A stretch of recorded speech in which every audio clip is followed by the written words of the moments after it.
अपनी ईगो ख़त्म करके, और जब तक विधानसभा जितनी चलेगी ये देखिए सरकार के भी हित में है, क्योंकि सरकार की जो नाकामयाबियां हैं उन नाकामयाबियों को लोग कहते हैं यहाँ पे जनहित की बात, जनहित के मुद्दे पे जब चर्चा होगी तो जनहित के मुद्दे पे चर्चा होकर उसका कुछ न कुछ निदान निकलेगा, सॉल्व होगी समस्या। तो ये सरकार के भी हित में है। ये मेरी समझ में नहीं आता कि सरकार क्यों नहीं चलाना चाहती, और प्रतिपक्ष के भी हित में है कि प्रतिपक्ष भी जनहित के मुद्दों को उठाए, ताकि जनता के बीच में एक संदेश जाए कि हमने जिनको चुन के भेजा है और जो विपक्ष में बैठे हैं वो हमारी बात को बहुत अच्छे तरीके से उठा रहे हैं।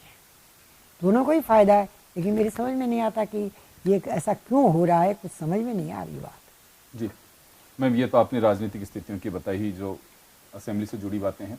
मेरे कुछ सवाल आपके ऐसे, क्योंकि राजनीतिक अनुभव है। सरकार 4 साल पूरे करने जा रही है जी, 13 तारीख को 4 साल पूरे हो जाएंगे, इसको किस दृष्टि से देखती हैं?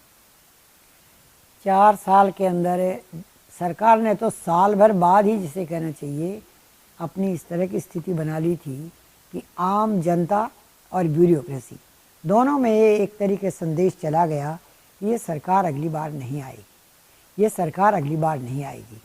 और जब ये संदेश चला जाता है तो ब्यूरोक्रेसी भी थोड़ा, जिसे कहना चाहिए, उतने मन से काम नहीं करती है और उतना निष्ठावान तरीके से काम नहीं करती है। और जनता में जब ये बात हो जाती है कि ये सरकार नहीं आएगी तो फिर जनता भी दूसरे तरीके से सोचने लग जाती है। तो इस सरकार के लिए तो साल भर बाद ही शुरू हो गया था ये सरकार अब नहीं आएगी, अगली बार नहीं आएगी।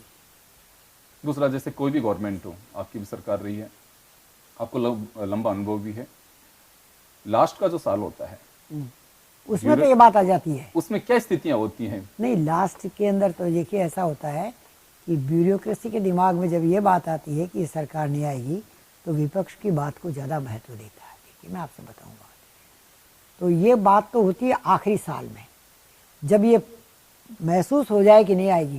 जैसे पिछली बार भारतीय जनता पार्टी की सरकार के बारे में लास्ट तक लोगों के दिमाग में ये बात थी कि ये सरकार फिर रिपीट होगी, इसलिए ब्यूरोक्रेसी भी बिल्कुल हुक्म में चलती थी और जनता के दिमाग में भी थी कि भाई वसुंधरा जी वापस आएंगी।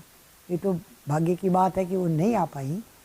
तो लेकिन इस सरकार के बारे में तो साल भर बाद ही शुरू हो गया था, ये सरकार दोबारा नहीं आएगी। आज अगर हम बात करें राजस्थान में क्या स्थिति है, अगर बीजेपी कांग्रेस की दोनों की बात करें? आज के दिन तो स्थिति ये है कि बीजेपी कम से कम 140 सीट ले जाएगी। आज के दिन तो स्थिति है, मैं नहीं कह सकती कि साल तक ये माहौल बना रहेगा। डिटोरेशन भी हो सकता है, इम्प्रूवमेंट भी हो सकता है, दोनों बातें हैं। इम्प्रूवमेंट भी हो सकता है, डिटोरेशन भी हो सकता है, लेकिन आज स्थिति ये है कि आज चुनाव यदि होता है तो बीजेपी की 140 सीट आती है। अब 9 बार एमएलए तो चुनी हुई रही हैं, 10 बार केवल 2 लोग ऐसे राजस्थान में रहे, हरदेव जोशी जी और भैरव सिंह जी शेखावत, जो 10 बार विधायक बनने का सौभाग्य मिला। क्या एक बार उस मंजिल तक पहुंचने का प्रयास करेंगे? प्रयास तो करूंगी, क्यों नहीं करूंगी।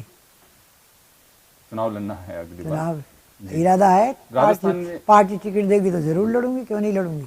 राजस्थान में बीजेपी में भी काफ़ी डिफरेंसेस हैं, आप भी काफ़ी सीनियर हैं, तो ये सब चीज़ें दूर करने की कोशिश नहीं, सब दूर करने की कोशिश हो भी रही है और मेरी समझ में हो भी जाएगी, दूर हो जाएगी ये सब।